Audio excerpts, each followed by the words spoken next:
Hello dear student. तो class 11th का आज हम फर्स्ट चैप्टर पढ़ेंगे जिसका नाम है the portrait of a lady.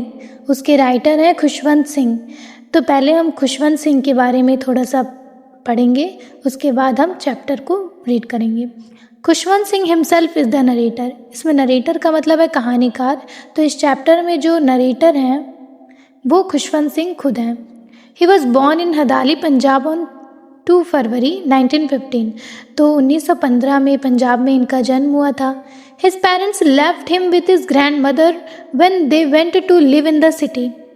उनके मम्मी पापा उनको उनके दादी के पास बचपन में ही छोड़ गए थे और वो सिटी में शिफ्ट हो गए थे। और ये कहानी भी पढ़ के हम रिलेट कर पाएंगे कि खुशवंत सिंह क्यों इस कहानी को लिखें, कितने इमोशंस उनका इस चैप्टर से जुड़ा हुआ है। He was a renowned author, बहुत जाने माने ऑथर हैं ये Khushwant Singh. He was the great journalist, politician and lawyer. वो लॉयर, जर्नलिस्ट और पॉलिटिशियंस भी रह चुके हैं। He began his writing in 1956 when he wrote the novel train to Pakistan. Train to Pakistan ये बहुत ही फेमस राइटिंग रह चुकी है इनकी, उनसे इनको बहुत फेम मिला। ये एक नावल था जो कि लिखा गया था 1956 में और फिर उनकी डेथ 20 मार्च 2014 में हो गई।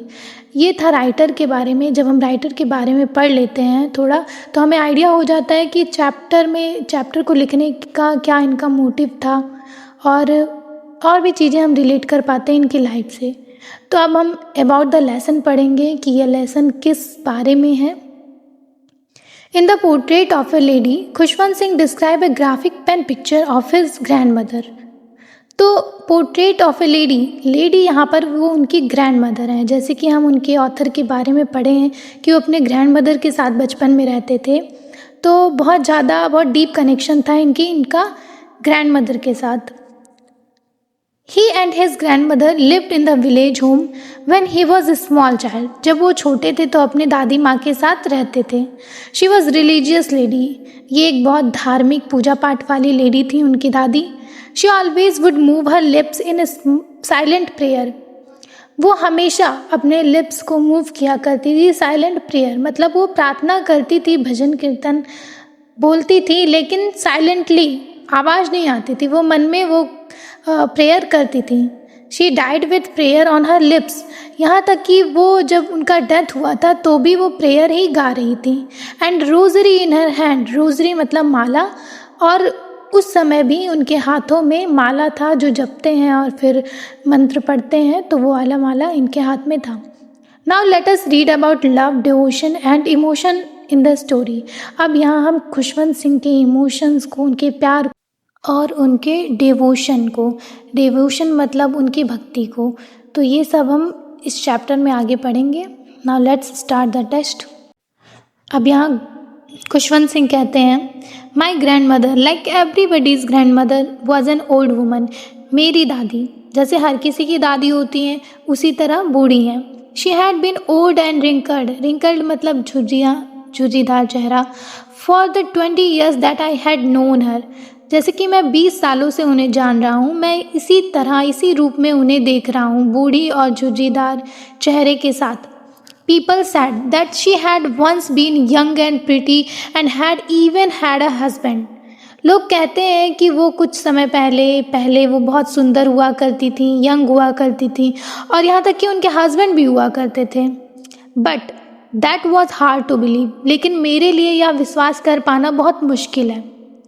My grandfather's portrait hung above the mantelpiece in the drawing room. मेरे ग्रैंडफादर का जो पोर्ट्रेट है, तस्वीर है, वो ड्राइंग रूम में लटका हुआ है एक जगह। ही वोर अ बिग टर्बन मीन्स पगड़ी, एक बड़ी सी पगड़ी उन्होंने पहन रखी है। एंड लूज फिटिंग क्लॉथ्स, और बहुत ढीले ढाले कपड़े उन्होंने पहन रखे हैं। His long white beard covered the best part of his chest and he looked at least 100 years old. और उनकी बड़ी बड़ी जो दाढ़ियाँ हैं वो उनके चेस्ट पर ढकी हुई हैं, चेस्ट तक है, मतलब बहुत बड़ी बड़ी दाढ़ियाँ हैं और वो भी कैसी हैं, वाइट। उन्हें देखने में ऐसा लगता है कि वो 100 साल के बूढ़े आदमी हैं। He did not look the sort of person, sort means प्रकार। He did not look the sort of person who would have a wife और चिल्ड्रन। तो वो इस प्रकार के पर्सन तो नहीं दिख रहा है कि उनकी कोई वाइफ या कोई बच्चे होंगे। He looked as he could have only lots and lots of grandchildren. उन्हें देखने पर ऐसा मालूम हो रहा है कि बस उनके पोता पोती होंगे बहुत सारे, ऐसा नहीं लगता कि उनके बच्चे होंगे, मतलब बहुत ज़्यादा ओल्ड एज के दिख रहे हैं उस फोटो में, ये कहना चाह रहा author. As for my grandmother being young and pretty, the thought was almost revolting. जैसा कि लोग कहते हैं कि तुम्हारी ग्रैंडमदर बहुत यंग हुआ करती थी और उस फोटो में दादाजी इतने बूढ़े दिख रहे हैं, तो ये चीज़ ऑथर को रिवोल्ट करती है, मतलब उस चीज़ को ऑथर एक्सेप्ट नहीं कर पाता। She often told us of the games she use to play as a child. यहाँ दादी हैं उनकी, तो दादी बताती हैं ऑथर को कि वो किस तरह की गेम्स खेला करती थी जब वो छोटी बच्ची थी। That seem quite absurd and undignified on her part as we treated it like the fables of the prophets she use to tell us. तो ऑथर यहाँ वो भी नहीं एक्सेप्ट कर पाते हैं कि दादी ऐसे कैसे वो गेम्स खेला करती थी। उनको लगता है कि ये जो कहानियाँ वो सुनाती हैं उसी में से ये भी एक कहानी है, मनगढ़ंत कहानी है। नेक्स्ट पैराग्राफ में she had always been short and fat and slightly bent, क्योंकि वो हमेशा, जब से ऑथर देख रहा उनको, वो एक छोटे कद की, मोटी सी और स्लाइटली बेंट मतलब थोड़ी सी झुकी हुई दिखती हैं। हर face was criss cross of wrinkles running from everywhere to everywhere. उनके चेहरे पर इधर उधर झुर्रियाँ पड़ी हुई हैं जिधर भी देखो। No we were certain she had always been as he had known her. No, we were certain, यह निश्चित है, she had always been as had known her.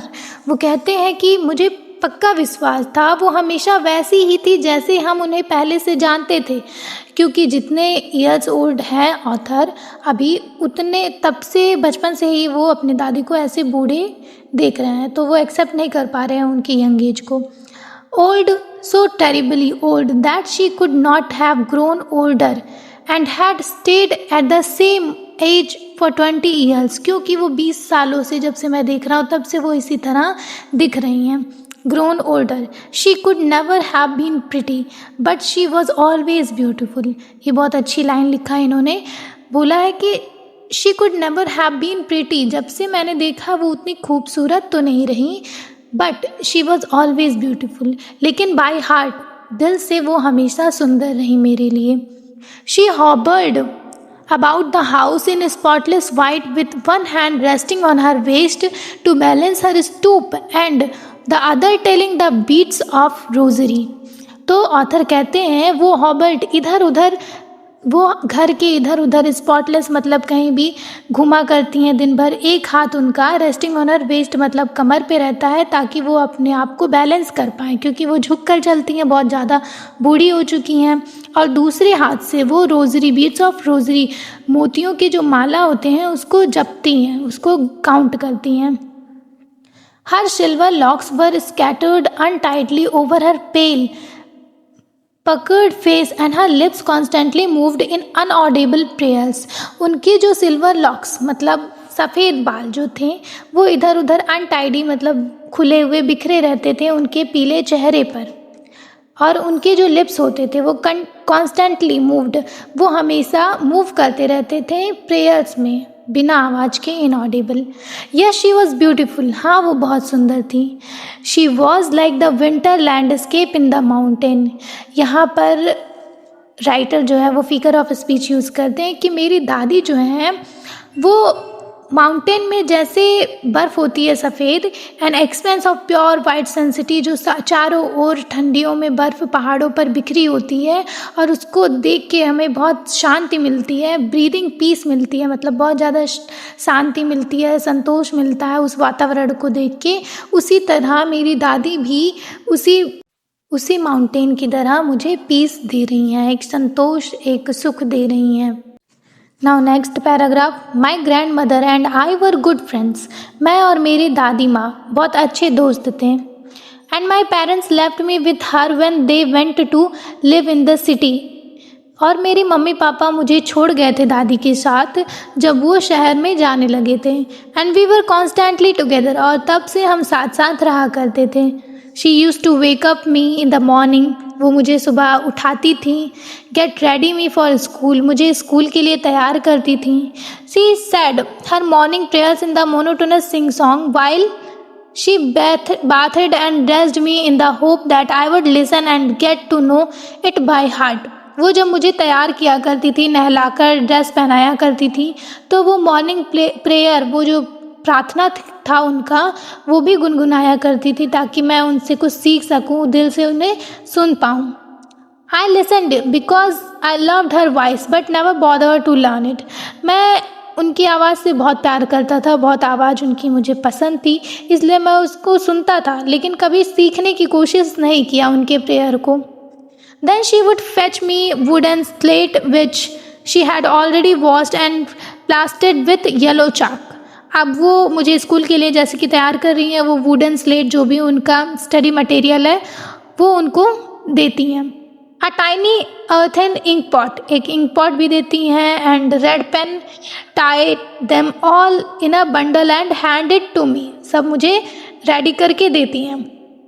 After a breakfast of a thick, वो breakfast खाने के बाद stale chapatis with a little butter and sugar spread on it, वो जो chapatis बनाती थी उस पर थोड़ा बटर लगा के और शुगर, चीनी स्प्रेड करती थी, फैला के उनका चपाती बनाती थी।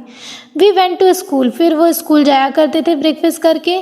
She carried several stale chapatis with her for the village dogs, और जब उनको स्कूल पहुँचाने जाया करती थी उनकी दादी माँ, तो हाथ में कुछ रोटीज़, कुछ चपातीज़ लेके जाती थी रोड पे जो कुत्ते होते थे उनके लिए।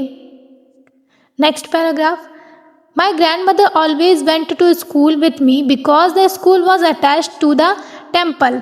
मेरी दादी माँ मुझे हमेशा स्कूल पहुँचाने जाया करती थी क्योंकि जो मेरा स्कूल था वहीं से अटैच्ड मंदिर भी था। The priest taught us the alphabet and the morning prayer, वहाँ पर जो प्रीस्ट हुआ करते थे वो अल्फ़ाबेट, प्रीस्ट मतलब पुजारी, वो उनको अल्फ़ाबेट और प्रेयर से सिखाया करते थे। While the children sat in row, जब बच्चे रो में मतलब लाइन में बैठे रहते थे, ऑन आइदर साइड, एक साइड में बरामदा, सिंगिंग द अल्फ़ाबेट, वो अल्फ़ाबेट को या प्रेयर्स को दोहरा के एक साथ में सीखा करते थे। My grand mother sat in side reading the scriptures, scripture मतलब भक्ति वाली किताबें होती हैं, तो मेरी दादी माँ उस समय साइड में बैठ के वो स्क्रिप्चर पढ़ा करती थी। When we had both finished, जब हम दोनों का स्कूल जो है ख़त्म हो जाया करता था, we would walk back together, तो फिर उनकी दादी माँ उनको वापस अपने ही साथ घर को वापस लेके आती थी। This time the village dogs would meet us at temple door, और फिर जब उधर से आने लगती थी तो भी कुत्ते उनके पीछे पीछे आते थे मंदिर के पास। They followed us to our home growling and fighting with each other for chapatis we threw to them, जाते वक्त भी उनको चपातीज खिलाती थी ग्रैंड मदर, तो कुत्ते उनके पीछे पीछे घर तक जाते थे फाइटिंग करते हुए, भौंकते हुए। Next, when my parents were comfortably settled in the city they sent for us, जब उनके माता पिता जो हैं आराम से शहर में लगने लगे तो उन्होंने उनको बुलाने के लिए बुलावा भेजा। That was turning point in our friendship, जैसे कि वो बहुत ज़्यादा घुले मिले थे अपनी दादी से, तो उनकी टर्निंग पॉइंट थी, उनका बुरा वक्त शुरू हो गया था। बुरा वक्त नहीं, लेकिन फिर भी वो दोनों अलग नहीं होना चाहते थे, तो ये बहुत ही टफ टाइम था उनके लिए। Although we shared the same room, हम दोनों सेम रूम में रहा करते थे। My grandmother no longer came to school with me, अब जो है वो दूसरे स्कूल में जा रहे हैं ऑथर, तो कह रहे हैं कि हम दोनों एक ही रूम शेयर करके रहा करते थे, लेकिन अब मेरी दादी माँ मुझे पहले जैसे स्कूल में नहीं पहुँचाने ले जाती थी। I use to go to an English school in a motor bus, अब मैं एक इंग्लिश मीडियम स्कूल में पढ़ने जाता हूँ जहाँ पे मैं मोटर बस से जाता हूँ। There were no dogs in the street and she took to feeding sparrows the courtyard of our city house, तो कोर्टयार्ड का मतलब होता है आंगन, तो उनके गांव में जो उनका घर था उसके आंगन में अब स्पैरोज़ को वो दाना देती हैं, क्योंकि वो ऑथर को पहुंचाने अब स्कूल नहीं ले जाती हैं तो उन्हें रास्ते में कुत्ते नहीं मिलते, मतलब जाती ही नहीं है, तो घर में वो अब स्पैरोज़ को फीड कराती हैं। नेक्स्ट है, as the years rolled by we saw less of each other. जैसे जैसे साल आगे बढ़ता गया हम दोनों में दूरियां आती गई। अब हम बहुत कम ही एक दूसरे के साथ रह पाते हैं, समय बिता पाते हैं। For some time she continued to wake me up and get me ready for school. कभी कभार ही कुछ ही समय के लिए वो हमको अब तैयार कर पाती हैं, स्कूल के लिए तैयार कर पाती हैं। When I came back she would ask me what the teacher had taught me. जब मैं स्कूल से घर वापस आता हूँ, अभी वो छोटे इंग्लिश मीडियम स्कूल में जा रहे हैं, तो जब वो अपने स्कूल से घर में वापस आते हैं तो वो मुझसे पूछती हैं कि आज तुम्हारी टीचर ने तुम्हें क्या पढ़ाया। I would tell her English words. मैं उन्हें कुछ इंग्लिश वर्ड्स में बोलता हूँ। And little things of western science and learnings. और मैं साइंस के बारे में जो भी सीखता हूँ वहाँ, वो मैं अपनी दादी को आके बताता हूँ, जैसे कि the law of gravity, Archimedes principles, the word belong round its. ये इंग्लिश के वर्ड, साइंस के वर्ड्स दादी को समझाता हूँ। This made her unhappy. और दादी जो है वो इन सब वर्ड्स को सुनकर बहुत अनहैप्पी, दुखी हो जाती हैं, क्योंकि ये सब उन्हें समझ नहीं आता। She could not help me with lessons. उनकी दादी पहले उनके वर्क्स में हेल्प करती थी, अब उन्हें समझ नहीं आता, वो ऑथर को हेल्प नहीं कर पाती उनके काम में। She did not believe in the things they taught in English school and just that there was no teaching about God and scriptures। बहुत ज़्यादा रिलीजियस लेडी थी उनकी दादी, तो वो सोचती है इंग्लिश मीडियम में ये क्या पढ़ाया जा रहा है, वो भगवान के बारे में कुछ नहीं बताते और स्क्रिप्चर्स के बारे में, धार्मिक कथाओं के बारे में कुछ नहीं बताते। तो इस सब चीज़ से वो खुश नहीं थी, बिलीव नहीं करती थी कि इंग्लिश मीडियम में अच्छी पढ़ाई होती है, काम की पढ़ाई होती है। One day I announce that we were being given music lesson. तो ऑथर बताते हैं एक बार कि आज स्कूल में हमें म्यूज़िक सिखाया गया, संगीत सिखाया गया। She was very disturb. वो ये सुनकर बहुत ज़्यादा डिस्टर्ब हो जाती हैं, परेशान हो जाती हैं। To her music had lewd associations. क्योंकि म्यूज़िक उनको लगता था कि बहुत अशोभनीय चीज़ है, अच्छी चीज़ नहीं है। It was the monopoly of harlots the and beggars and not mean for gentle folk. दादी का मानना था कि ये सब जो है, ये भिखारियों का, वैश्याएँ जो होती हैं उनके लिए है ये म्यूज़िक सब सीखना, गाना बजाना। She said nothing but her silence meant disapproval. उन्होंने मुझे रोका टोका तो नहीं ये सब सीखने से, करने से, लेकिन पता चल रहा था उनके एक्सप्रेशन से, उनकी शांति से, कि उनका वो इस चीज़ से डिसअप्रूव है, मतलब असहमत है। She rarely talked to me after that. उसके बाद उनकी दादी उनसे बहुत कम ही बोलने लगी। Next, when I went up to university. अब ऑथर और बड़े होते हैं, वो यूनिवर्सिटी में जाते हैं। I was given a room of my own. अब उनको वहीं यूनिवर्सिटी में ही उनका एक अलग कमरा मिल जाता है। The common link of friendship was snapped. हमारे बीच जो लिंक था, जो जोड़ था फ्रेंडशिप का, दोस्ती का, वो अब ख़त्म होता है। My grand mother accepted her secularism with resignation. इसका मतलब है कि मेरी दादी ने बहुत ही शांति से अपना जो एकांतवास था उसको एक्सेप्ट कर लिया। She rarely left her spring wheel to talk to anyone. अब यहाँ खुशवंत सिंह कह रहे हैं कि वो अब बहुत कम ही अपना चरखा जो चलाती थी उसको छोड़ती हैं अब किसी से बात करने के लिए। मतलब अब वो अपने एकांतवास से ही प्यार करने लगती हैं, खुद में अकेले ही रहती हैं। From sunrise to sunset she sat by her wheel spinning and reciting prayers. सुबह से शाम तक वो चरखे के पास बैठ के चरखा चलाती हैं और अपने प्रेयर्स को गुनगुनाती हैं। Only in the afternoon she relaxed for while to feed the sparrows. सिर्फ दोपहर के टाइम वो थोड़ा रिलैक्स होती हैं और वो समय वो क्या करती हैं, स्पैरोज को फीड कराती हैं। While she sat in the veranda breaking the bread into little bits. Veranda में बैठ के ब्रेड के टुकड़े को या रोटी के टुकड़ों को छोटे छोटे पीसेज में करती हैं। 100 of little bird collected round her creating a veritable bedlam of chirpings चहचहाना होता है चिड़ियों का। तो लगभग 100 चिड़िए उनको घेर कर पास में बैठी होती हैं और चहचहाती हैं। First some came to perched on her legs, कुछ उनके पैरों के पास, अदर ऑन हर शोल्डर, उनके शोल्डर्स पे, कंधे पे, some even sat on her head, कुछ तो उनके सिर पे आके बैठ जाती हैं। She smiled but never shoot them away, shoot मतलब उनको शू शू करके भगाना, तो वो बस स्माइल करती हैं और वो कभी उनको भगाती नहीं हैं अपने पास से। It use to be the happiest half hour of the day for her, ये उनके दिन का आधा घंटा सबसे सुंदर, सबसे अच्छा होता था उनके लिए। Next, when I decided to go abroad for further studies, जब मैं अब और आगे पढ़ाई करने के लिए विदेश जाने लगता हूँ, I was sure my grand mother would be upset, मुझे पता था दादी बहुत ज़्यादा परेशान होंगी क्योंकि उन्हें आदत थी रहने के उनके साथ। I would be away for 5 years, ये इन्हें 5 साल के लिए जाना पड़ता अपनी पढ़ाई करने बाहर। And at her age one could never tell, जैसे कि ऑथर की जो दादी हैं वो बहुत ज़्यादा यंग हो गई हैं, 5 सालों के लिए जाना ये एक रिस्की काम था, मतलब उन्हें कोई विश्वास नहीं था कि मैं लौट के आ पाऊँगा भी कि नहीं उनके पास, उन्हें देख पाऊँगा कि नहीं। बट माई ग्रैंड मदर, लेकिन मेरी दादी को भरोसा था कि वो मुझे दोबारा देख पाएंगी।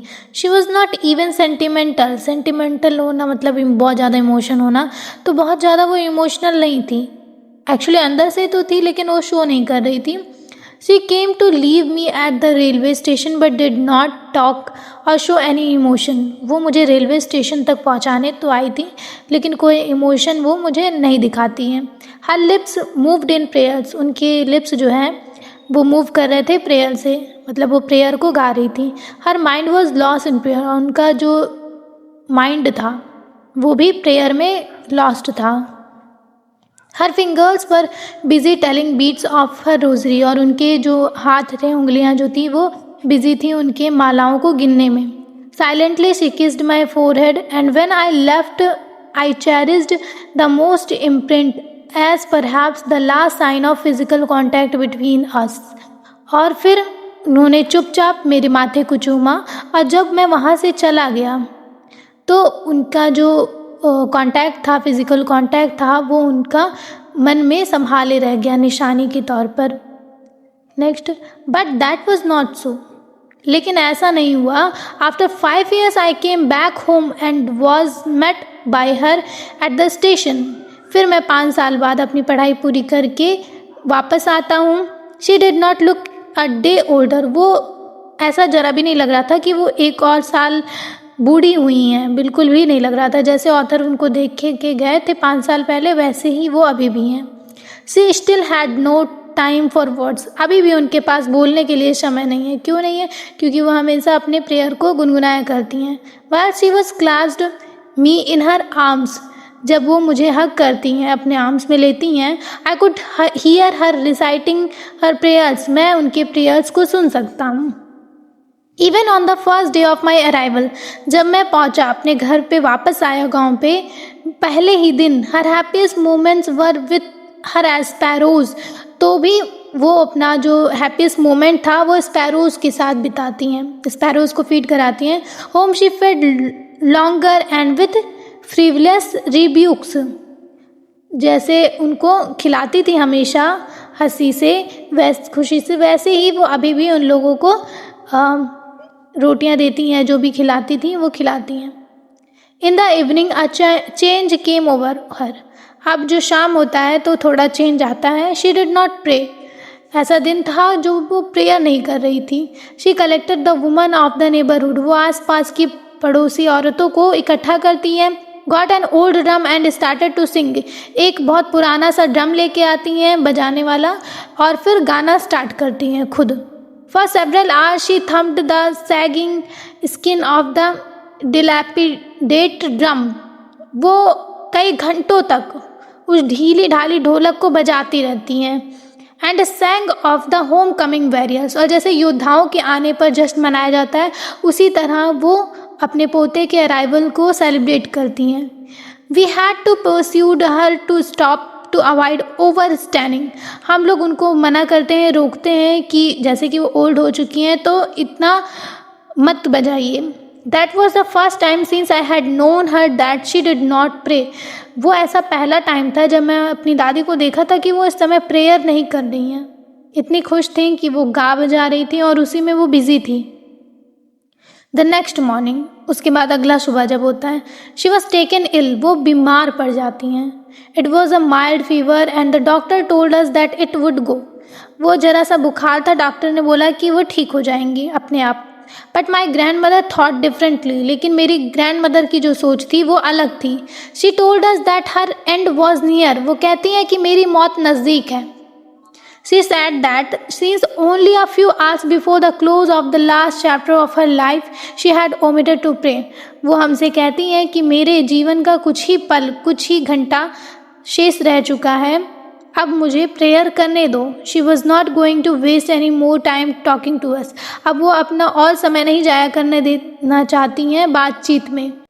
We protested but she ignored our protest.